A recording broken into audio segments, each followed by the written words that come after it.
పరలోకం ఎవరికి? పరలోకం ఎవరికి? మరి ఎవరికి పరలోకం? మిమ్మల్ని అడుగుతున్నానండి. పరలోకం ఎవరికి? మనకేనా? మరి అలానే అనుకుంటాం మనం. ఎందుకు? బాప్తిస్మం తీసుకున్నాం కాబట్టి పరలోకం మనకే. ఆదివారం ఆరాధనకి వెళ్తున్నాం కాబట్టి పరలోకం మనకే. ప్రతి మీటింగ్స్కి వెళ్తున్నాం, ప్రతి పరిచర్యలో పాల్గొంటున్నాం కాబట్టి పరలోకం మనకే. ఇంకా మనకి కాక దేవుడు ఎవరికి ఇస్తారు? అంతేనా? చూసా, అడగగానే చెప్పేది కూడా ఎలా చెప్పారు? పరలోకం ఎవరికి అనగానే మనకే అన్నాం. మరి మనకి పరలోకం అని అనుకున్నప్పుడు పరలోకానికి వెళ్ళే విధంగా మనం బ్రతుకుతున్నామా? నిజంగా మనం ఆలోచిస్తుంటే పరలోకాన్ని దేవుడు ఎవరికి ఇస్తారు? ఒకవేళ పరలోకానికి వెళ్ళాలంటే మనం ఎలాంటి వారిగా ఉండాలి?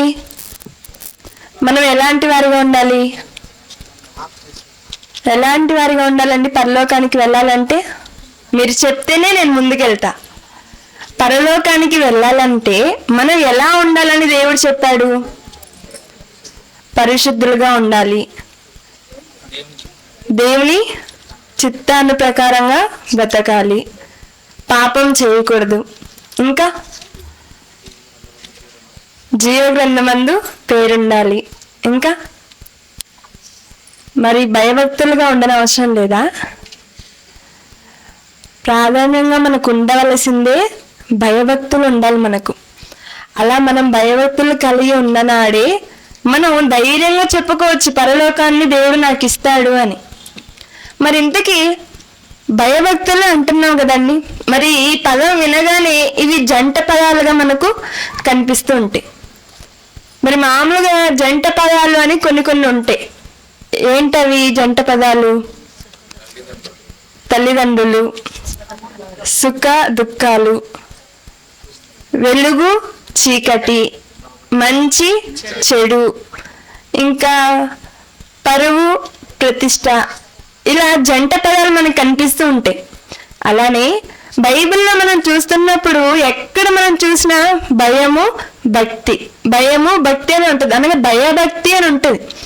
మరి ఎందుకు ఈ రెండు కూడా మనకు అవసరమా? చాలా అవసరం అండి. భయభక్తులు మనకు ఉండాలా అంటే ఉండాలి. మరి ఇంతకీ మనం భయభక్తులు ఎందుకు కలిగి ఉండాలి? ఆలోచించాలి కదా. మరి ఇంతకీ దేవుడు ఏమన్నా చెప్పారా? దేవుడు ఏమన్నా ఇలా బ్రతకాలి, ఇలా ఉండాలి అని చెప్పారా? పోనీ మన ముందటి కాలంలో మనకు దేవుని గ్రంథంలో ఉంటున్నటువంటి పితరులు కానీ, మనకు ముందున్నటువంటి మాదిరికరంగా భక్తులు కానీ ఎవరైనా ఉన్నారా అని నేడు మనం ఆలోచించే ప్రయత్నం చేద్దాం. ఆలోచించి నేర్చుకొని దాని ప్రకారంగా బ్రతికే ప్రయత్నం కూడా మనము చేద్దాం. ఇక భయం భక్తి అంటున్నాం కదండి. భయం అనేది మనకి ఎప్పుడు వస్తుంది? మన జీవితంలో మనం ఎప్పుడు భయపడుతుంటాం? ఏంటి, ఎప్పుడు ఎవరు భయపడలేదా? తప్పు చేస్తే భయపడతాం, ఇంకా దొంగతనం చేస్తే భయపడతారట, ఇంకా మనం అనరాని మాటలు ఏదైనా అన్ని ఎవరినైనా గాయపరిచినప్పుడు వారు ఏం చేసుకుంటారు, వారు ఎలా దానికి స్పందిస్తారు అని భయపడుతూ ఉంటాం. అనగా మాటలు విడిచినప్పుడు కానీ, చేయరాని పనులు మనం చేసినప్పుడు కానీ, మరి ఇలాంటి అప్పుడు మనము భయపడుతూ ఉంటాం. కానీ మనం ఆలోచిస్తుంటే సమాజంలో చాలా వరకు భయపడుతుంటారు. ఇప్పుడు దేవుడికి భయపడాలి అని అంటే దేవుడు కనిపించాడు కదండి అని అనొచ్చు. మరి ఎవరికి భయపడుతూ ఉంటాం ఎక్కువగా? తల్లిదండ్రులకై పిల్లలు భయపడుతూ ఉంటారు, యజమానులకు దాసులు భయపడుతూ ఉంటారు, ఒక టీచర్స్కి స్టూడెంట్స్ భయపడుతూ ఉంటారు. అంతేనా? అనగా ఒకరికి ఒకరు భయపడుతూ ఉంటారు. ఇంకా సమాజంలో మనం చూస్తుంటే చట్టానికి భయపడుతూ ఉంటారు. అదే నరహత్య చేస్తే ఈ శిక్ష వేస్తారు, దొంగతనం చేస్తే ఈ శిక్ష వేస్తారు, ఇదిగో పలానా హత్య చేస్తే ఈ శిక్ష అమలు చేస్తారు అని ప్రతిదానికి మనం భయపడుతున్నాం. కానీ ఈ సృష్టిని కలిగించినటువంటి దేవునికి మాత్రం ఎవరము భయపడట్లేదు. అంటే దేవునికి భయపడితే మనకి ఏమన్నా మేలు జరుగుతుందా? దేవునికి భయపడితే అసలు మనకు ఏం జరుగుతుంది అని ఒకసారి మనం బైబిల్లో చూసామనుకోండి. కీర్తన గ్రంథం ఇందాక వాక్య పఠనం చదువుకున్నాం కదండి. కీర్తన గ్రంథం 4వ అధ్యాయము 4వ వచనంలో, కీర్తన గ్రంథం 4వ అధ్యాయం 4వ వచనంలో, భయము నుండి పాపము చేయకుడి. ఎప్పుడు చెప్తున్నారండి? పాపము చేసి భయపడమంటున్నారా? మనం ఏదైనా నోరు పాడేసుకున్నప్పుడు భయపడతాం, తప్పు చేసేసాక భయపడతాం, ఎవరినైనా గాయపరిచినప్పుడు భయపడుతూ ఉంటాం, చెయ్యరాని పనులు చేసినప్పుడు భయపడుతుంటాం. కానీ దేవునిలో ఉంటే ఎలా ఉంటుందట అండి? భయము నొంది పాపము చేయకుడి. పాపము చేసిన తర్వాత కాదట అండి, పాపము చేయడానికి ముందే మనకు భయం ఉండాలంటండి. భయం ఉంటే మనము పాపం చేయము. తల్లిదండ్రుల భయం ఉండిందనుకోండి, పిల్లలకి వాళ్ళు తప్పు చేసే అవకాశం ఉంటుందా? ఉండదు. అరే మా మమ్మీకి తెలిస్తే నన్ను కొడతాది, మా డాడీకి తెలిస్తే నన్ను కొడతారు, తిడతారు అని తల్లిదండ్రులు లేకపోయినా వారి యొక్క భయంతో పిల్లలు ఎదుగుతూ ఉంటారు. మరి దేవుని భయం మనకు ఉన్నదనుకోండి, మనం పాపం చెయ్యాలన్నా కానీ మనము భయపడతాం. అలా బ్రతికినటువంటి వారు మనకు బైబిల్లో ఎందరో మనకు కనిపిస్తుంటారండి. చివరిలో మనం ఆలోచిస్తుంటాం. మరి ఇక్కడ దేవుడు ఏం చెప్పాడంటే, మనకు భయం ఉన్నిందనుకోండి మనం పాపం చెయ్యం. పాపం చేయకుండా ఉన్నాం అనుకోండి పరిశుద్ధులుగా ఉంటాం. మరి పరిశుద్ధులకు దేవుడు పరలోకం ఇవ్వడా? ఖచ్చితంగా మనకు ఇస్తారు. అనగా ఇప్పుడు మనకు పరలోకం రావాలి అంటే పరిశుద్ధంగా ఉండాలి.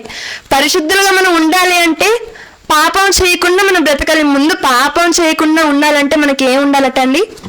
భయం ఉండాలి. ఆ భయం ఉన్నప్పుడు మనం పాపం చేయకుండా ఉంటాం, పవిత్రులుగా ఉంటాం, పరిశుద్ధులుగా ఉంటాం, పరలోకానికి చేరుకుంటాం. మరి ఇంతకీ భయభక్తులు అంటున్నాం కదా, మరి ఇంతకీ భయం అంటే ఏంటి? దేవునికి మనం ఎలా భయపడాలి? ఇప్పుడు తల్లిదండ్రులు కనిపిస్తారు కాబట్టి, మందలిస్తారు కాబట్టి భయపడతాం. స్కూల్లో టీచర్స్ మనకు కనిపిస్తారు, స్టిక్ పెట్టుకొని మనల్ని కొడతారు కాబట్టి మనం భయపడతాం. మరి దేవునికి మనం ఎలా భయపడాలి? మరి దేవుడు మనకు కనిపిస్తారా అండి? దేవుడు మనకు కనిపిస్తారా? కనిపించరు. మరి దేవుడు ఎలా ఉంటారట? పాత నిబంధనలో ఏం చెప్పారు దేవుడు తన గురించి? నేను ఉన్నవాడను. సరిగ్గా చెప్పారు. దేవుడు ఎలా చెప్పుకున్నాడండి తన గురించి? తాను మోషేకి చెప్పేటప్పుడు నేను ఉన్నవాడను, అనువాడనై ఉన్నాను అన్నాడు. అలానే మనం నమ్ముకుంటున్నటువంటి దేవుడు దినదినము మారిపోయే దేవుడా అండి? లేదు.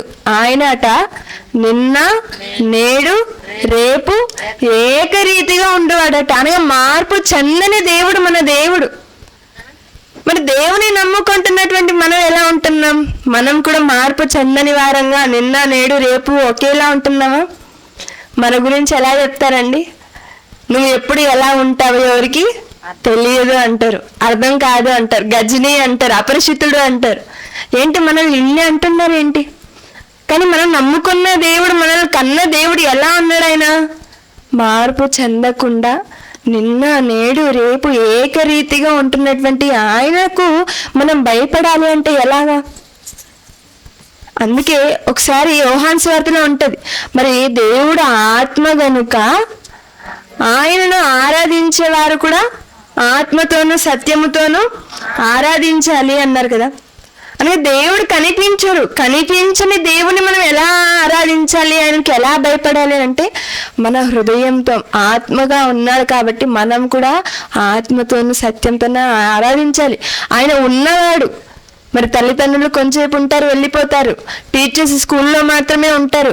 యజమానులు పని చేసే సమయంలోనే ఉంటారు. కానీ దేవుడు ఎప్పుడు ఉంటారంటే అండి, ఎప్పుడూ ఉంటారు. ప్రతి చోట కూడా ఆయన ఉంటారు. ఇక భక్తి అంటున్నాం కదా, మరి భక్తికి నిర్వచనం ఏమన్నా ఉందా బైబిల్లో? మనందరికీ కూడా తెలిసిందే, నిన్న కూడా మనము మాట్లాడుకున్నాం. మరి భక్తి అనగానే ఏంటి? యాకోబు రాసిన పత్రిక 1వ అధ్యాయం 27వ వచనంలో, యాకోబు రాసిన పత్రిక 1వ అధ్యాయం 27వ వచనంలో, తండ్రి అయిన దేవుని ఎదుట పవిత్రమును నిష్కలంకమునైన భక్తి ఏదనగా తండ్రి అయిన దేవుని ఎదుట అన్నాడండి. మరి ఎందుకు మనుషుల ఎదుట అని చెప్పలేదు? మనుషుల ఎదుట భక్తిగా ఉండడం అంటే చాలా సులువు. మనం ఏదైనా మనం నమ్ముకుంటున్నటువంటి దేవుని యొక్క వస్త్రం, ఇప్పుడు క్రైస్తవులు అనుకోండి తెల్లటి దుస్తులు ధరిస్తారు. అలానే మన హైందవ సోదరులు అనుకోండి కాషాయ వస్త్రాలు ధరిస్తారు. ముస్లిం సోదరులు అనుకోండి వారు పచ్చ కలర్ దుస్తులు వారు ధరిస్తూ ఉంటారు. అనగా ఎవరి నమ్ముకున్నటువంటి దైవాలను బట్టి వారు ఆ వస్త్రాలను ధరించినప్పుడు ఇదిగో వీరు ఫలానా భక్తులు అంటుంటారు. మనుషుల దృష్టిలో భక్తిగా ఉండడం చాలా సులువు, భక్తిగా నటించడం కూడా చాలా సులువు.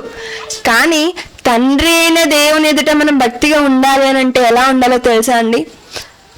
దిక్కులేని పిల్లలను, విధవరాండ్రను వారి ఇబ్బందులను పరామర్శించుటయు, ఇహలోక మాలిన్యమును తన కంటకుండా తన్ను తాను కాపాడుకొనుటయే. భక్తి అనగా ఏంటంటండి?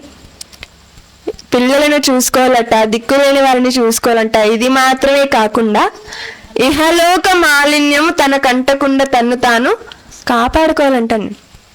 ఇప్పుడు ప్రశ్న ఏంటంటే, ఇహలోక మాలిన్యం అంటే ఏంటి? ఇహలోక మాలిన్యం అంటే ఏంటండి? ఈ లోక సంబంధమైన పాపాలు. మరి ఏంటి లోక సంబంధమైన పాపాలు ఏంటి? నేత్రాశ, శరీరాశ, జీవపుడంబు. మరి ఎక్కువగా నేడు సమాజంలో దేనికి ఎక్కువగా ఉంటున్నారు? దేంట్లో అందరూ మునిగిపోతున్నారు? ధనాపేక్షలో లేరా? ఉన్నారు కదా. మరి బైబిల్లో ధనాపేక్ష గురించి ఏం రాయించారండి? ధనాపేక్ష అంట సమస్త విధములైన కీడులకు మూలం. మరి ధనం వెనక ఎవరు పరిగెట్టట్లేదా? పొద్దున లేచినది మొదలుకొని రాత్రి పడుకునే వరకు మనం దేని కొరకు ప్రయాసపడుతున్నామండి? దాని కొరకే కదా. మరి ఇప్పుడు మనం అందరం ఇక్కడికి వచ్చున్నామంటే దాన్ని పక్కన పెట్టేసి వచ్చాం. మరి ఇక్కడికి వచ్చే సమయంలో మనం పనికి వెళ్ళి ఉంటే మనకి ధనం వచ్చేది కాదా? వచ్చేదే. కానీ మనం దాన్ని పక్కన పెట్టేసి వచ్చామంటే దేవుని యందు మనకు ఆసక్తి ఉంది కాబట్టి మనం వచ్చాం. మరి ఇదే సమయంలో ఎంతో మంది సంపాదించుకుంటున్నారు ఈ సమయాన్ని, కానీ వాటిని మనం పక్కన పెట్టి ఆ సమయాన్ని మనం దేవునికి ఇస్తున్నాం. కాబట్టి ఈ ధనాపేక్ష కలిగినటువంటి వాళ్ళు లేరా అంటే చాలా మంది ఉన్నారండి. అందుకే దేవుడు ఏం రాయించాడో తెలుసా? ఒకసారి కీర్తన గ్రంథం, ఆసాపు గారు తన బాధని వ్యక్తం చేస్తుంటారండి. ఒకసారి కీర్తన గ్రంథం 73వ కీర్తన మొదటి నుంచి మనం చూస్తుంటే ఆయన ఆసాపు గారు ఆయన రాస్తున్నారండి. ఏమని? మరి ఇదిగో నేనేమో చాలా పవిత్రంగా ఉన్నాను ఆయన చెప్తుంటాడండి. క్రింది మాటల్లో మనం చూస్తుంటే, ఇదిగో నేను దినమంతయు నాకు బాధ కలుగుతుంది, నేను నిన్ను నమ్ముకున్నాను, నేను నిన్నే ఆశ్రయించాను, నీ కొరకే నేను బ్రతుకుతున్నాను, కానీ నాకు దినమంతా కూడా బాధ కలుగుతుంది. ఇదిగో నా అంతరింద్రియములలో నేను వ్యాకుల పడుతున్నాను. ఇదిగో అయినను నేను ఎల్లప్పుడూ కూడా నీ యొద్దనే ఉన్నాను. కానీ ఇదిగో అయ్యా, నాకు ఆకాశము తప్ప నాకెవరున్నారు, నీవు తప్ప నాకు ఎవరున్నారు? ఈ మాటలన్నీ ఎవరంటున్నారండి? ఆసాపు గారు. మరి ఆసాపు గారు చెబుతూ, ఇదిగో అసలు నాకు ఎవరున్నారయ్యా, పాట కూడా మనం పాడుకుంటాం కదండి, ఆకాశమందు నీవు తప్ప నాకెవరున్నారయ్యా అని పాడుకుంటాం. ఇక్కడ ఆసాపు గారే పాడుతున్నారు, ఆయనే రాస్తున్నారు, ఆయన బాధేనండి మనం పడుతుంది. మరి ఆయన ఏం చెబుతున్నారంటే, ఇదిగో నాకు ఆకాశంలో నీవు తప్ప నాకెవరున్నారు? మరి నాకు నేను బాధలో ఉంటున్నాను, నా అంతరింద్రియంలో నేను వ్యాకుల పడుతున్నాను, ఇదిగో నాకు దినమంతా కూడా నాకు బాధే ఉంది. మరి ఇలాంటి ఆయన ఏం చెప్తున్నారు? కానీ నేను ఇలా ఉన్నాను, కానీ నా చుట్టూ ఉన్నవారు ఎలా ఉన్నారో తెలుసా తండ్రి? నా చుట్టూ ఉన్నటువంటి వారు చాలా గర్విస్తున్నారు. ఎలా గర్విస్తున్నారట? 3వ వచనంలో, భక్తిహీనుల క్షేమము నా కంటబడినప్పుడు. ఎవరి క్షేమమట అంటే? భక్తి పరుల క్షేమమా? భక్తిహీనుల క్షేమము. మరి ఆసాపు గారు ఎవరు? భక్తిహీనుడా భక్తిపరుడా? భక్తిపరుడు. ఆయన భక్తుడుగా ఉంటున్నటువంటి ఆయనకు భక్తిహీనుల క్షేమము కంటబడినప్పుడట, ఇదిగో వారి గర్వించుచు వారిని బట్టి నేను మత్సరపడి తిని, మరణమందు వారికి యాతనలు లేవు, వారు పుష్టి పుష్టిగానున్నారు, ఇతరులకు కలుగు ఇబ్బందుల వారికి కలగవు, ఇతరులకు పుట్టునట్లు వారికి తెగుళ్ళు పుట్టదు, కావున గర్వము కంఠాహారము వలె వారిని చుట్టుకొనుచున్నది. వాళ్ళు ఎలా ఉన్నారట అండి? వారికి అసలు ఏ తెగులు లేదంట, వారు చాలా పుష్టిగా ఉన్నారట, వాళ్ళకి అన్ని కూడా సమృద్ధిగా ఉందంట, వాళ్ళకి ఏ హాని లేదట. కానీ ఆసాపు గారికి మాత్రం అన్ని బాధలే, కష్టాలే, అవమానాలే, ఇబ్బందులే, ఇరుకులే, సమస్యలు అన్నీ ఈయనకే ఉన్నాయి. మరి ఈయన ఇలా ఉంటున్నప్పుడు భక్తిహీనులను చూసినప్పుడు ఎలా ఉంటుందండి? నేను దేవుని దగ్గరికి రావటం వల్లే కదా నేను ఇలా ఉన్నాను, అదే నేను అలా వారి వల్లే నేను వెళ్తే నేను వారిలాగా ఉండలేనా, ఇంకా వారికంటే నేను ఎక్కువ సంపాదించలేనా అనే ఆలోచన మనకి ఎప్పుడు రాలేదండి? వస్తూ ఉంటుంది. మనం ఎప్పుడూ కూడా దేవుని పరిచర్య, దేవుని సభలు అని మనం వెళ్తుంటాం అనుకోండి, మనకు అనారోగ్యం వచ్చిందనుకుని అప్పుడు ఏమంటారు చుట్టూ ఉన్న వాళ్ళు? దేవుడు అన్నాం, ఏం చేశాడు దేవుడు నీకు అంటారు, అంతేనా? మరి వారు చాలా ఆస్తులు, అంతస్తులు, భవనాలు అన్ని కట్టుకొని చక్కగా వాళ్ళు ఎదిగిపోతూ ఉంటారు దినదినము. మనము మాత్రం ఎప్పుడు ఉన్న చోట ఉంటున్నాం అనుకోని అప్పుడు ఎలా మాట్లాడతారు? చూసావా, ఇదేనా మీ దేవుడు మీకు ఇచ్చింది అంటుంటారు. అనగా ఈ మాటలను బట్టి నువ్వు కృంగిపోవద్దు. మరి వాళ్ళు ఎలా ఉంటారో తెలుసా? ఈ భక్తిహీనులు కొంతకాలం, అందుకే యోబు గ్రంథంలో ఉంటుందండి. ఒకసారి యోబు గ్రంథం, మరి ఈయన ఇంత బాధపడుతున్నారు కదా వారిని చూసి, మరి వారి గతి ఏంటో యోబు గారు చెప్తూ యోబు గ్రంథంలో 21వ అధ్యాయం 13వ వచనంలో, వారు శ్రేయస్సు కలిగి తమ దినములు గడుపుదు. నువ్వు చూస్తున్నావే, మరి నువ్వు బాధపడుతున్నావే, మరి అలాంటి వారు ఎలా ఉన్నారో తెలుసా? వారు శ్రేయస్సు కలిగి తమ దినములు గడుపుదురు, ఒక్క క్షణములోని పాతాళమునకు దిగుదురు. ఒక్క క్షణము చాలటండి. మరి మనం కూడా చూస్తుంటాం కదా, మరి మనమేమో సభలంటూ, పరిచర్యలంటూ, మరి సంఘ కార్యక్రమాలంటూ వచ్చేస్తూ ఉంటాం. అప్పుడు మన చుట్టూ ఉన్నటువంటి వారిని చూసి మనకు కూడా ఏదో ఎక్కడో ఆశ కలగచ్చు. అప్పుడు మనం ఏం చేయాలి? ఇదిగో దేవుడు రాయించాడు, దేవుడు హెచ్చరిస్తున్నాడు. మరి మనం ఎంత సంపాదిస్తే ఏంటండి, చనిపోయిన తర్వాత మనం తీసుకుని వెళ్ళగలమా? తీసుకుని వెళ్ళలేం. చిల్లి గవ్వను కూడా మనము తీసుకుని వెళ్ళలేం. మనం తల్లి గర్భంలో నుంచి ఎలా వచ్చామో మనం మరణించేటప్పటికి కూడా మనం అలానే వెళ్ళిపోతాం. అలాంటప్పుడు మనకి ఎందుకండి ఇవన్నీ? అందుకే మరి నేడు ప్రకృతిలో మనం చూస్తుంటే ఎన్ని వైపరీత్యాలు మనకు కనిపిస్తున్నాయండి. మరి ధనవంతులైనటువంటి వారు ఎలా భావిస్తుంటారంటే, ఇదిగో చాలా మేము కూర్చేసుకున్నాం, మేము చాలా సంపాదించుకున్నాం, ఇక మాకు తిరుగులేదు అనేసరికి దేవుడు వాళ్ళని తిప్పేస్తాడని. ఒకసారి మనం చూస్తుంటే మనం మనసు పెట్టి ఆలోచించాలనుకో, చిన్న ఒక్క క్షణంలో జరిగేటువంటి ప్రమాదాలన్నీ కూడా. భూకంపం ఎన్ని క్షణాలండి? ఒక 6 క్షణాలు మాత్రమే వచ్చిందండి ఒకనాడు టర్కీలో 2023లో. టర్కీ దేశంలో 2023లో భూకంపం వచ్చింది. ఎన్ని నిమిషాలంటే నిమిషాలు కూడా కాదంటని, 6 క్షణాలు మాత్రమే. ఈ 6 క్షణాలలో వచ్చినటువంటి భూకంపంకి ఎంత నష్టపోయారో తెలుసా అండి ధనవంతులైనటువంటి వారు, కోటీశ్వరులుగా ఉంటున్నటువంటి వారు. ఒక ఆయనకట అండి అంతస్తుల భవనాలు ఉన్నాయంట, ఆయన చాలా కోటీశ్వరుడు. ఒక రోజు 24 గంటలకి కొన్ని లక్షల రూపాయలు ఆయన అకౌంట్లోకి వచ్చేస్తున్నాయంట అండి. మరి అలాంటి ఆయనకు ఉన్నటువంటి ఆస్తులు, భవనాలు అన్నీ కూడా ఒక్కసారిగా కుప్పకూలిపోయాయండి. ఆయన పరిస్థితి ఎలా అయిపోయిందో తెలుసా అండి? మరి మరునాడు అక్కడ ఉంటున్నటువంటి వారు, శిథిలాల కింద పడిపోయినటువంటి వారికి, ఇల్లు లేని వాళ్ళకి, అలా ఉంటున్నటువంటి వారికి ప్రభుత్వం ఏదో ఒక సహాయం, ఆహారం తీసుకెళ్తుంది కదండి. అలా వాళ్ళకి దానం చేస్తున్నప్పుడు వచ్చి 2 రొట్టె ముక్కల కొరకు లైన్లో ఉన్నాడంట అండి. ఎవరండి ఆయన? ధనవంతుడు, కోటీశ్వరుడు. ఆ టర్కీ దేశంలోనే చాలా కోటీశ్వరుడట. ఒక్క 6 క్షణాలలో ఆయన జీవితం మారిపోయిందండి. 6 క్షణాలకు ముందు కోటీశ్వరుడు, ఎన్నో కంపెనీలను రన్ చేస్తున్నాడు, ఎన్నో అపార్ట్మెంట్లను ఆయన ఇచ్చాడు, ఎన్నో హోటల్స్ను ఆయన రన్ చేస్తున్నాడు. ఒక గంటకి ఇన్ని వేల రూపాయలు ఆయన అకౌంట్లోకి పడిపోతున్నాయి. అంత కోటీశ్వరుడుగా ఉంటున్నటువంటి ఆయన 6 క్షణాలలో ప్రకృతి ఇలా వైపరీత్యం ఇచ్చేసరికి 2 రొట్టె ముక్కల కోసం ఆయన లైన్లో ఉన్నాడండి. మరి ఇది కథ కాదండి, ఒకసారి మీరు వెళ్ళి చూస్తే తెలుస్తుంది. అలానే మన అందరికీ తెలిసిందే కదండి, ఈ మధ్య క్రిందటి సంవత్సరం కూడా అవ్వలేదు అనుకుంటా, మరి విజయవాడలో వరదలు వచ్చాయి, అందరికీ గుర్తుంటాయి. మరి ఆ వరదల్లో మనం చూస్తుంటే ఎంతమంది చనిపోయి ఉంటారండి. మరి ఒక పాస్టర్ గారట మరి చాలా 3 రోజుల పాటు ఇంట్లోనే ఉండిపోయి తన కుమారుడు త్రాగడానికి నీళ్ళు అడిగాడని తన కుమారుడికి నీళ్లు తీసుకురావడానికి అని కిందకు వచ్చాడంటండి. కిందకి రాగానే అక్కడ ప్రవహిస్తున్నటువంటి నీటితో పాటు కొట్టుకొని చనిపోయాడు.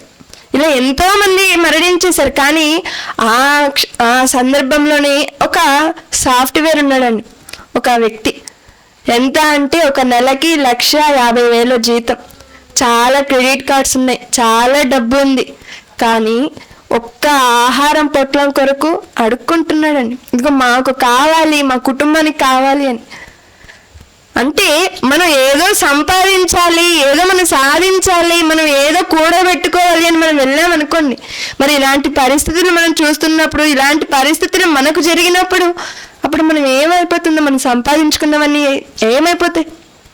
అందుకే చెప్పాడు మనం వీటి వెనక వెళ్ళకూడదు. ఎందుకంటే ఇవన్నీ కూడా శ్రేయస్సుకరమైనటువంటి జీవితం ఒకే ఒక్క క్షణంలోనికి పాతాళంలోనికి దిగిపోతారంటాడు. మరి ఇంత చక్కగా దేవుడు రాయించినప్పుడు మనం ఎలాంటి జీవితాన్ని మనం జీవించాలి, ఎంత భయంగా మనం జీవించాలండి. ఒకవేళ నిజంగా ఈ కార్యక్రమంలో దేవుడు ఉన్నాడు, లేక మనం వెళ్ళే సంఘంలో ఆరాధనలో దేవుడు ఉన్నాడు అని మనకు తెలిస్తే మనం నిర్లక్ష్యంగా వెళ్తామా అండి? అస్సలు వెళ్ళం. ఇప్పుడు మనం చేసే ఉద్యోగంలోనే మన యజమాని ఇప్పుడు మనకు 9 గంటలకు అనుకోండి మనం పనికి వెళ్ళడది, మరి 9 కంటే ముందు 8:50కే యజమాని వచ్చాక నిలబడుకొని ఎప్పుడు వస్తాడా పనివాడు అని ఎదురు చూస్తున్నప్పుడు మనం తీరిగ్గా 9:30కి వెళ్తే ఊరుకుంటాడా? ఊరుకోడు. అమ్మో యజమాని టైం పంచువాలిటీ చూస్తున్నాడు. అలానే ఒక కళాశాల కానీ పాఠశాల కానీ మనం ఎక్కడ చూసినా మనం టైంని పాటిస్తాం, పరుగులు తీస్తుంటాం. కానీ సంఘానికి కానీ ఇలాంటి కార్యక్రమాలకు కానీ మనం ఎలా వస్తుంటామండి? చాలా నిర్లక్ష్యంగా వెళ్దాంలే, ఇంకా ఫోన్ రాలేదు కదా అన్నయ్య వాళ్ళ దగ్గర నుంచి, ఇంకా స్టార్ట్ అవ్వలేదు కదా, ఇంకా వచ్చుండర్లే, ఇంతకు కదా మనం ముగిసేది, మనకి ఇంతకు వెళ్తే సరిపోతుంది, ఇన్ని ఎస్టాబ్లిష్ చేసుకుంటూ వస్తుంటాం. కానీ మన పనులకు మనం వెళ్ళేటప్పుడు చాలా త్వరగా మనం వెళ్ళిపోతుంటాం. అంటే భయం ఉండాలి, దేవుని యందు మనకు భయం ఉంటే మనం నిర్లక్ష్యం చేయవండి. ఇక భయం ఉంటే మనకి ఏం జరుగుతుంది అని ఒకసారి మనం చూస్తే కీర్తన గ్రంథం 33వ అధ్యాయం దేవుడు మనందరికీ చెప్పినటువంటి మాట ఏంటి అని మనం చూస్తుంటే కీర్తన గ్రంథం 33వ అధ్యాయం 8వ వచనంలో లోకులందరూ యెహోవా యందు భయభక్తులు నిలపవలెను, భూలోక నివాసులందరూ ఆయనకు వెరవవలెను. ఆయనకు భయపడాలట అండి. భూలోక నివాసులందరూ కూడా దేవునికి భయపడాలట. మరి ఇంతకీ దేవునికి భయపడితే మనకొచ్చే మేలేంటి? అంతే కదండి. దేవునికి భయపడాలి, దేవుని ఎడల భక్తిగా ఉండాలి, భయం కలిగి ఉండాలి అంటున్నారు. మరి భయంగా ఉంటే, భక్తిగా ఉంటే మనకొచ్చే మేలేంటి అని మనం చూసామనుకోండి. ఒకసారి సామెతల గ్రంథం 1వ అధ్యాయం 7వ వచనంలో, సామెతల గ్రంథం 1వ అధ్యాయం 7వ వచనంలో యెహోవా యందు భయభక్తులు కలిగి ఉండుట తెలివికి మూలము. దేవుని యందు మనం భయభక్తులు కలిగి ఉన్నామనుకోండి, మనకు ఏముంటుందంట అండి? తెలివిని ఇస్తాడట అండి. మరొక మాట మనం చూస్తే ఇది సామెతల గ్రంథం 2వ అధ్యాయం 5వ వచనంలో, సామెతల గ్రంథం 2వ అధ్యాయం 5వ వచనంలో యెహోవా యందు భయభక్తులు కలిగి ఉండుట ఎట్టిదో నీవు గ్రహించదవు, దేవుని గూర్చిన విజ్ఞానము నీకు లభించును. దేవుని గూర్చినటువంటి విజ్ఞానం మనకి లభిస్తుందంట అండి. ఎప్పుడట అండి? దేవుని యందు భయభక్తులు కలిగి ఉన్నప్పుడు. దేవుని యందు భయభక్తులు కలిగి ఉంటే మనకు తెలివి వస్తుంది. దేవుని యందు మనం భయభక్తులు కలిగి ఉంటే మనకు విజ్ఞానం వస్తుంది. ఇంకా దేవుని యందు భయభక్తులు కలిగి ఉంటే మనకి ఏం వస్తుందో 22వ అధ్యాయం 4వ వచనంలో, సామెతల గ్రంథం 22వ అధ్యాయం 4వ వచనంలో యెహోవా యందు భయభక్తులు కలిగి ఉండుట వినయమునకు ప్రతిఫలము, ఐశ్వర్యమును, ఘనతయు, జీవమును దాని వలన కలుగును. ఏంటండి? దేవుని యందు భయభక్తులు కలిగి ఉంటే ఇన్ని వస్తాయా? ఎన్నిటిని ఇస్తాడంట అండి. ఇన్నిటిని ఇచ్చినప్పుడు ఇదిగో దేవుని యందు భయభక్తులు కలిగి ఉంటే చెడుతనంను కూడా అసహించుకుంటామంటండి. మరి చెడుతనంను అసహించుకున్నప్పుడు మనం పాపం చెయ్యం. మరి వీటన్నిటిని దేవుడు మనకి ఇస్తాడు. మనం పాపం చేయకుండా వీటన్నిటిని కలిగి మనం జీవిస్తున్నప్పుడు ఖచ్చితంగా మనం పరలోకానికి మనము చేరుకోగలం. ఇంతకీ బైబిల్ గురించి మనం ఆలోచించామనుకోండి, బైబిల్లో ఎన్ని కాలాలు మనకు ఉంటాయి? బైబిల్ని మనం విభజించి చదువుకుంటుంటే ఎన్ని కాలాలుగా మనం చదువుకోవచ్చు? 3 కాలాలు. ఏంటవి? వేసవి కాలం, శీతాకాలం, వర్షాకాలం. ఇవా? ఈ కాలాలు కాదండి. బైబిల్లో మనం నేర్చుకుంటున్నటువంటి కాలం ఏంటది? పితరుల కాలం, ధర్మశాస్త్ర కాలం, తర్వాత క్రొత్త నిబంధన కాలం. మరి ఈ 3 కాలాలను మనం ఆలోచించామనుకోండి, భక్తుల గురించి ఎంతో మాదిరికరంగా జీవించి వెళ్ళిపోయారండి. ఒకసారి పితరుల కాలంలో మనం చూస్తుంటే మనకు హానోకు గారు కనిపిస్తారు, ఆదాము గారి తర్వాత. మరి హానోకు గారి గురించి మనం ఆలోచిస్తుంటే ఆయన దేవునితో నడిచాడట అండి. దేవునితో నడవటం అంటే ఏంటి? దేవుడు చేయి పెట్టుకుని నడిపించాడా? అలా కాదు. ఆయన బ్రతికినంత నాళ్ళు ఆయన దేవుని కొరకే బ్రతికాడట. మరి తనకు కుటుంబము, పిల్లలు ఎవరు లేరా అంటే ఉన్నారు. అన్నిటినీ చూసుకుంటూ దేవునిలో ఉంటూ దేవుని కొరకే బ్రతుకుతున్నప్పుడు దేవుడు అతన్ని తీసుకుని వెళ్ళాడట. మరి ఆ తర్వాత కాలంలో మనకు కనిపించే వ్యక్తి నోవాహు గారు. మరి నోవాహు గారు దేవునికి భయభక్తులు కలిగి బ్రతకలేదా అంటే బ్రతికాడండి. దేవుడు చెప్పినది ప్రతిదీ కూడా ఆయన చేశాడట. ఇదిగో నీవు వెళ్ళి ఓడ నిర్మించనగానే ఆయన ఏ మాట చెప్పలేదండి. దేవుడు ఎక్కడైతే కట్టమన్నాడో అక్కడే ఆ ఓడను నిర్మిస్తున్నన్ని సంవత్సరాలు, సుమారు 100 సంవత్సరాలకు పైగా ఆయన ఆ ఓడను కడుతూ ఒక పక్క సువార్తను చెబుతున్నాడంటండి. తన కుటుంబాన్ని రక్షించుకుంటూ ఒక పక్క ఓడని నిర్మిస్తూ ఒక పక్క సువార్త ప్రకటిస్తూ ఉన్నాడంటండి. అందుకే ఇదిగో ఈ తరము వారిలో నీవే నిందారహితుడవై ఉన్నావంటాడండి. మరి అబ్రహాం గారి గురించి మనం ఆలోచించామనుకోండి, అబ్రహాం గారైతే అసలు దేవుడు ఇదిగో నీవు లేచి నేను చూపించే దేశానికి నీవు వెళ్ళు అనేసరికి ఆయన ఎందుకు, ఎక్కడికి, ఎలా వెళ్ళాలి, మరి ఎవరితో పిలుచుకెళ్తారు అని ఎన్ని క్వశ్చన్లు అడిగారా అండి? లేదు. కానీ మన ఇంట్లో చిన్న పిల్లవాడికి 5 రూపాయలు ఇచ్చి షాప్కి వెళ్ళి ఇది కొనుక్కురారా అని అనుకోండి, ఎన్ని క్వశ్చన్లు అడుగుతాడండి. ఏ షాప్లో తీసుకురావాలి, ఏ కంపెనీ తీసుకురావాలి, ఒకవేళ నేను తీసుకొస్తే నాకేంటి మమ్మీ అంటాడు. అంటే చిన్నవాడి ఇన్ని అడుగుతున్నప్పుడు అబ్రహాము గారు దేవుణ్ణి ఏమైనా ఒక్క మాటని అడిగారా అండి? అడగలేదు.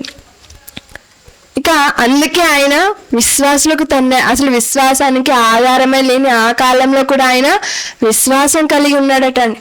అందుకే ఆయన విశ్వాసులకు తండ్రి అయ్యాడు. మరి ఆయన గర్భాన పుట్టినటువంటి ఇస్సాకు గారు మరి ఆయన దేవునికి భయపడలేదు, దేవునికి భయభక్తులు కలిగి ఉండట్లేదా అని ఉన్నాడు. మరి ఎలాగా? మరి తండ్రి గారు బలి ఇవ్వడానికి ఇస్సాకు గారి చేతులు కాలు కట్టేసినప్పుడు పారిపోయాడా అండి? పారిపోయి ఉండొచ్చు ఇస్సాకు గారు. మరి అబ్రహాం గారు ఏమైనా యంగ్లో ఉన్నారా పోయి పట్టుకోవడానికి? లేదు. ఆయన వృద్ధాప్యంలో ఉన్నాడు. అలాంటి వయసులో ఉన్నటువంటి తండ్రిని కూడా ఆయనకు గౌరవం ఇచ్చాడు. తండ్రికి విధేయుడై ఉన్నాడు, దేవునికి భయపడేవాడిగా ఉన్నాడు. చేతులు కట్టేసిన, కాళ్ళు కట్టేసిన ఎక్కడికి వెళ్ళలేదని. కానీ నేడున్నటువంటి పిల్లలను ఆరాధనలో ఒక 2 గంటలు కదలకుండా కూర్చోబెట్టగలరా అండి? అస్సలు. సండే స్కూల్కి పంపించారంటే 3 చెరువుల నీళ్లు తాగిస్తాడని అంటారు. అంటే మారిపోయారు పిల్లలు, తల్లిదండ్రులు. ఎందుకనంటే మనమే పరీక్షించుకోవాలని. మరి ఒకనాడు వారు ఎలా జీవించగలిగారు, నేడు ఎందుకు మనం జీవించలేకపోతున్నాం? మరి వారికి ఆనాడు పరిశుద్ధ గ్రంథం ఉందా అండి? లేదు. వారికి మాదిరికరంగా ఉండడానికి కూడా ఎవరూ లేరు. మరి అలాంటి సమయంలోనే వారు అంత భక్తిగా ఉంటున్నప్పుడు ఇదిగో నేడు మన జీవితంలోకి వచ్చేసరికి దేవుడు ఒక పరిశుద్ధ గ్రంథాన్ని మనకిచ్చి ఇందులో అనేక మంది జీవితాల చరిత్రను మనకు వ్రాయించి ఇదిగో వారు అలా బ్రతికారు, మీరు ఇలా బ్రతకాలి. ఒకవేళ చెడు మార్గంలో వెళ్ళుంటే ఇదిగో పలానా వారు చెడు మార్గంలో వెళ్ళారు, వారిని చూసి మీరు చెడు మార్గంలోకి వెళ్లకుండా ఉండాలి అని ఎన్నిటిని వ్రాయించడండి. కానీ మనం వీటి ప్రకారంగా మనం ఉంటామా? ఆలోచించుకోనండి. యాకోబు గారు కానివ్వండి, యోసేపు గారు కానివ్వండి, అసలు యోసేపు గారి గురించి మనం ఆలోచిస్తుంటే తల్లిదండ్రులు లేరు, అన్నదమ్ములు లేరు, నా అనేవాళ్ళు కూడా ఉన్నారా అండి ఐగుప్తులో? లేరు. ఆయన ఏ తప్పు చేసినా అడిగేవారు లేరు. కానీ ఆయన ఎవరికి భయపడి పాపం చేయలేదండి? దేవునికి భయపడి మాత్రమే ఆయన పాపం చేయలేదు. అలానే ఆ తర్వాత మనం మోషే గారి గురించి చూస్తుంటామండి. మరి మోషే గారు, ఇదిగో నాకు ఈ ఐశ్వర్యం వద్దు, నాకు ఈ సింహాసనం వద్దు, నాకు ఏది వద్దు, నాకు నీ పిల్లలతో శ్రమ అనుభవించటం మేలు నింద అనుభవించటం మేలు అనుకున్నాడండి. ఇక మనం ధర్మశాస్త్రం కాలంకి వచ్చేసరికి అనుకోండి, ఒక యెహోషువ గారు కనిపిస్తుంటారు. మరి యెహోషువ గారు అనగానే మనకి ఏం గుర్తొచ్చేయాలి? ఆయన మాట్లాడిన మాటలు మాత్రం మనం తీసుకుని వెళ్ళి మన ఇంటి మీద, మన గోడల మీద మనం రాసుకుంటాం. ఏంటది? ఎవరు ఎటు వెళ్ళినా వెళ్ళండి, నేనును నా ఇంటి వారును యెహోవాను సేవించుదము అంటారు. మరి ఆయన అలా బ్రతికారు. మరి నేడు ఆయన మాటలను పెట్టుకున్నటువంటి మనం అలా బ్రతకగలుగుతున్నామా? ఎవరు వస్తే ఏంటి, రాకపోతే ఏంటి, నేను భక్తిగా ఉంటే చాలు అని అనుకునే స్థితిలో మనం ఉంటున్నామా? వాళ్ళు వెళ్ళలేదంట, మనం కూడా ఎందుకు వెళ్ళేది? అంతేనా? మరి ఇలా ఆలోచించేవారిగా మనం ఉండిపోతున్నాం. కానీ ఇలా ఉండకూడదంటండి. మనము భక్తి విషయం, మన భక్తి జీవితానికి వచ్చేసరికి, మన ఆత్మీయ జీవితానికి వచ్చేసరికి మనల్ని మనమే చూసుకోవాలి. ఎందుకనంటే దేవుడు చెప్పాడు కదా, మరి భార్యాభర్తలు ఒకే గదిలో ఉండొచ్చు, కానీ ఒకరు లేవబడతారట, ఒకరు అక్కడే విడవబడతారట. మరి అలాంటి పరిస్థితుల్లో దేవుడు ఉంచినప్పుడు మనం పక్క ఇంటి వారు రాలేదనో, ఎవరెవరో మనకు తెలిసిన వారు రాలేదనో, నా అనుకున్న వాళ్ళు రాలేదనో మనం దేవునికి దూరం అయిపోకూడదండి. ఎవరు ఉన్నా ఎవరు లేకపోయినా మనం మాత్రం ఎవరిలో ఉండాలనంటే దేవునిలో ఉండాలి. అలా దేవునిలో ఉన్నప్పుడే ఆయన తన చెంతకు తీసుకోవాలనుకుంటాడు. ఇక తర్వాత మనం చూస్తుంటే చాలా మందికి మనకు కనిపిస్తుంటారండి. ఒక సమూయేలు గారి గురించి ఆలోచిస్తున్నప్పుడు ఆయన ఎంత గొప్పవాడండి. ఒక యాజకుడుగా, ఒక ప్రవక్తగా, రాజులను అభిషేకించిన వ్యక్తిగా కనిపిస్తున్నారా? ఒక న్యాయాధిపతిగా ఇన్ని అర్హతలు ఆయన ఉంటూ ఆయన ఎలా ఉండగలిగాడండి? ఆ తర్వాత మనకు కనిపించే ప్రవక్తల లేకపోతే రాజుల వీళ్ళందరినీ కూడా మనం చూస్తుంటే, ఇదిగో దానియేలు గారి కాలానికి వచ్చేసరికి రాజు ఆజ్ఞాపించుడు, ఇదిగో నా ప్రతిమకు తప్ప ఎవరి దేవునికి కూడా నమస్కరించకూడదు అని. మరి దానియేలు గారు ఏమైనా ఊరుకున్నారా అండి దేవుణ్ణి విడిచిపెట్టి? లేదు. నేరుగా యథావిధిగా వెళ్ళాడు, యెరూషలేము తట్టు ఆ తలుపు తీశాడు, మోకరించాడు, ఆయన ప్రార్థన చేశాడు. మరి వారికి భయపడి దేవునికి ప్రార్థన చేయకుండా ఉండిపోయాడా? లేదు. చివరికి దేవుడు తన నామ ఘనతను అనేక మందికి చాటి చెప్పాడు. దేనిని బట్టి అంటే దానియేలు గారు ఉంటున్నటువంటి ఆ ప్రవర్తన, దానియేలు గారు జీవించినటువంటి అది విధానాన్ని బట్టి. ఒకవేళ దానియేలు గారు కానీ ప్రార్థించుకుని ఉంటే సింహపు గుహలో వేసేవారా అండి? లేదు. ఒకవేళ వేయకుండా ఉంటే రాజుకు దేవుడు ఎవరో తెలిసేవాడా? దేవుని నమ్మాలి అని రాజే స్వయంగా తన రాజ్యం అంతా ప్రకటించేవాడా? లేదు. కానీ ఇవన్నీ జరగడానికి కారణం ఏంటో తెలుసా? దానియేలు గారిలో ఉన్నటువంటి భక్తి. అలానే ఒక షడ్రకు, మేషకు, అబేద్నెగో వారు కూడా సింహపు గుహలో వేస్తామని చెప్తే వాళ్ళు ఏమైనా వెనకడుగు వేశారా అండి? లేదు. చాలా మంది మనకు కనిపిస్తుంటారండి. ఇక క్రొత్త నిబంధన కాలానికి వచ్చామనుకోండి, అనగా మనం ఉన్న కాలం, మరి అపోస్తలులు మనకు కనిపిస్తుంటారు 12 మంది. ప్రారంభంలో యేసుక్రీస్తుల వారి వెనక వెళ్తున్నా ఆయనలో లేకపోవచ్చు, కానీ ఎప్పుడైతే ఆయన మరణించి లేచిన తర్వాత 40 దినములు వారి మధ్య ఉంటూ వారికి అగుపడుచు వారిని బలపరిచారు, అప్పుడు వారు మారిపోయారండి. పూర్తిగా దేవుని కొరకే బ్రతికారు, హతసాక్షులు అయిపోయారండి. యేసుక్రీస్తుల వారు మరణించిన విధంగా మరణించకపోయినప్పటికీ ఒక్కొక్కరు ఒక్కొక్క భయంకరంగా మరణించారండి. ఒకరేమో తల క్రిందులుగా సిలువ వేయబడి మరణించారు, రంపములతో కోయబడ్డారు, కొరడాలతో కొట్టబడ్డారు, రాళ్లతో కొట్టబడి చంపబడ్డారు. ఒక్కొక్కరు ఒక్కొక్క విధంగా హతసాక్షులు అయిపోయారు, యోహాను గారు తప్ప. ఇక మనకి బాగా తెలిసినటువంటి వ్యక్తి అండి, నిన్న కూడా మనం మాట్లాడుకున్నాం, ఎవరైనా కొర్నేలి గారు. మరి కొర్నేలి గారు ఎవరైనా శతాధిపతి. మరి శతాధిపతిగా ఉంటున్నటువంటి ఆయన దేవునికి భయభక్తులు కలిగి ఉండి బ్రతకడం అవసరమా? ఆయన రమ్మంటే వస్తాడు, పొమ్మంటే పోతూ ఉంటారు. ఆయన 100 మందికి పైగా ఉన్నటువంటి అధికారి. మరి అంత హోదాలో ఉన్నటువంటి ఆయన కూడా దేవునికి భయపడవలసిన అవసరం ఉందా? ఉందండి. మనం ఎంతటి వారమైనా, మనం ఎవరమైనా మనము దేవుని సన్నిధికి రానంత వరకే. దేవుని సన్నిధికి వచ్చామనుకోండి, దాసుడని, స్వతంత్రుడని, నేను గ్రీసు దేశస్థుడని, నేను స్త్రీ అని, పురుషుడని ఏ భేదము కూడా లేదు. ఎందుకంటే యేసుక్రీస్తు వారు అందరిని కూడా తన రక్తం చేత కొనుక్కున్నారు. మన అందరం కూడా విలువ పెట్టి కొనబడిన వారం కనుక అందరం కూడా ఒక్కటే. కాబట్టి మనం ఎలా ఉండాలంటే దేవునికి భయం కలిగి ఉండాలండి. అపోస్తుల గారు, పౌలు గారిని, ఇలా ఇంతమంది జీవితాలు మనం ఆలోచిస్తుంటే వీరందరూ కూడా తమ జీవితాలను ఎలా బ్రతికారని అంటే కేవలం దేవునికి భయపడి మాత్రమే బ్రతికారని. దేవుని యందు భయభక్తులు కలిగి ఉన్నారు. మరి మనం కూడా భయభక్తులు కలిగి ఉండాలా? చెప్పారు కదా, ఇదిగో లోకులందరూ కూడా యెహోవాకు వెరవవలెను, భయపడాలి. మరి భయపడితే మనకు ఏంటండి? చివరిగా మనం ఒకసారి మలాకీ గ్రంథం 3వ అధ్యాయం 16వ వచనంలో, మలాకీ గ్రంథం 3వ అధ్యాయం 16వ వచనంలో, దొరకలేదు ఎవరికి, 787వ పేజీ, మలాకీ గ్రంథం 3వ అధ్యాయం 16వ వచనంలో, అప్పుడు యెహోవా యందు భయభక్తులు గలవారు ఒకరితో ఒకరు మాట్లాడుకొనుచుండగా యెహోవా చెవి యొగ్గి ఆలకించెను.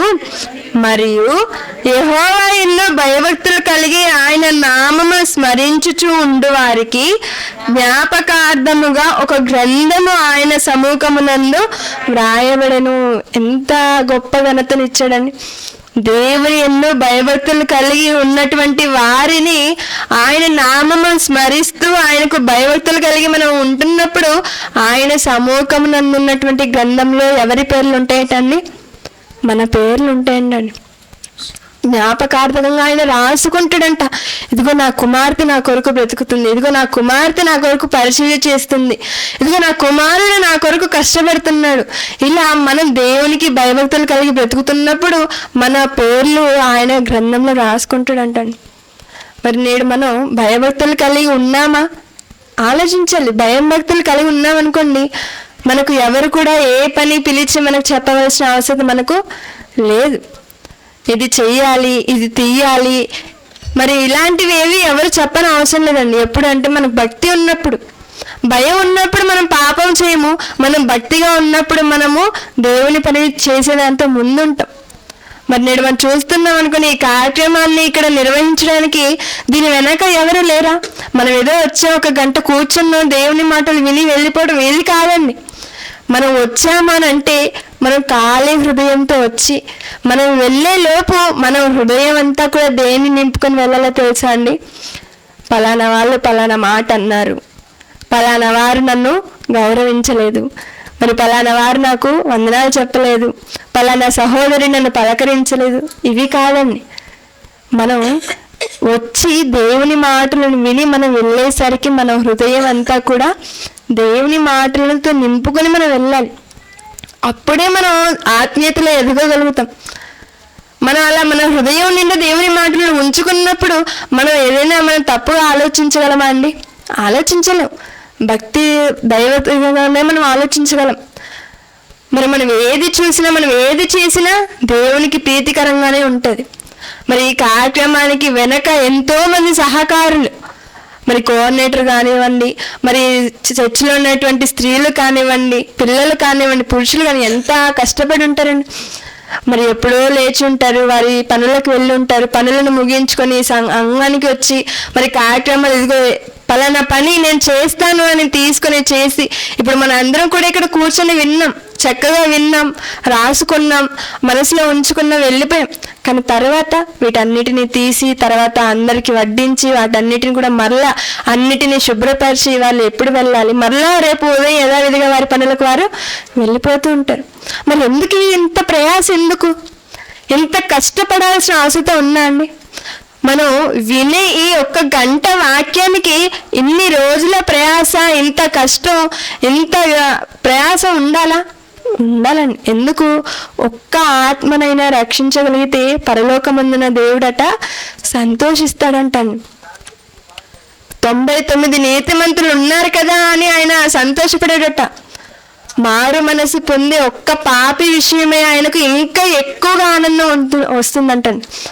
మరి ఆ మారు మనసు పొందే ఆ ఒక్క పాపి కొరకేనండి ఇంత ప్రయాస అంతా కూడా. మరి ఇక్కడ వచ్చిన మనం అందరం కూడా పాపలమా అని అనకండి. మళ్ళీ మనం ఉంటున్నటువంటి మనం వాక్యం చేత మనల్ని మనం పరిశీలించుకోవాలి.